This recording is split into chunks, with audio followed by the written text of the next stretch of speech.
নমস্কাৰ সকলোকে মোৰ এই চেনেলটোত অহাৰ বাবে ধন্যবাদ। এটি বিশেষ ঘোষণা কৰিব লৈছোঁ এই ভিডিঅ'টো দি, যিহেতু মই এখন নতুন কিতাপ উন্মোচন কৰিবলৈ গৈ আছোঁ 2027 চনত।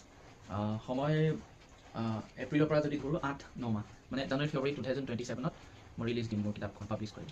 তো এই 8 মাহৰ ভিতৰত যদি কোনোবা এনে কবি আছে বা তোমাৰ কবিতা লিখি ভাল লাগে, যিটো কবিতা উন্মোচন কৰিবলৈ প্ৰকাশ কৰিবলৈ কোনোবা এটা প্লেটফৰ্ম পোৱা নাই, তেন্তে এই কিতাপখন যিখন আছে ইট মেটাৰ্ছ, এই কিতাপখনৰ হৈছে এনে এক কবিতাবোৰৰ এটা কালেকশ্যন, যিবোৰ কবিতা আচলতে সঁচাকৈ এই গোটেই চেঞ্চুৰীৰ, মানে এই গোটেই শতাধিকটোৰ ভিতৰত আটাইতকৈ গুৰুত্বপূৰ্ণ কবিতা বুলি যদি আপোনালোকে ভাবে, তেন্তে সেই কবিতাটো মোক প্ৰেৰণ কৰিব পাৰে। প্ৰেৰণ কৰিবৰ কাৰণে আপোনালোকে মই ইমেইলটো তলত দি দিম। এই ইমেইলটোৰ আপোনালোকে আপোনাৰ পয়েম কবিতাবোৰ ছাবমিট কৰিব পাৰে।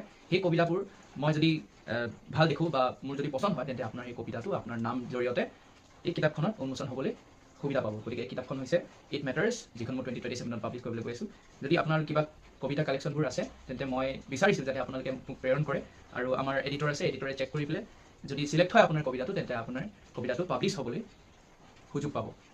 এখন বিশেষ কিতাপ, এখন বিশেষ উপন্যাসত, যিখন উপন্যাস হৈছে বিশ্বৰ আটাইতকৈ গুৰুত্বপূৰ্ণ কবিতাবোৰ, যিটো অসমীয়াত আপোনালোকে দিব পাৰে। অসমীয়াটো মই ইংলিছত অনুবাদ কৰিব পাৰিম, বা ইংলিছৰ কবিতাবোৰ দিব পাৰে।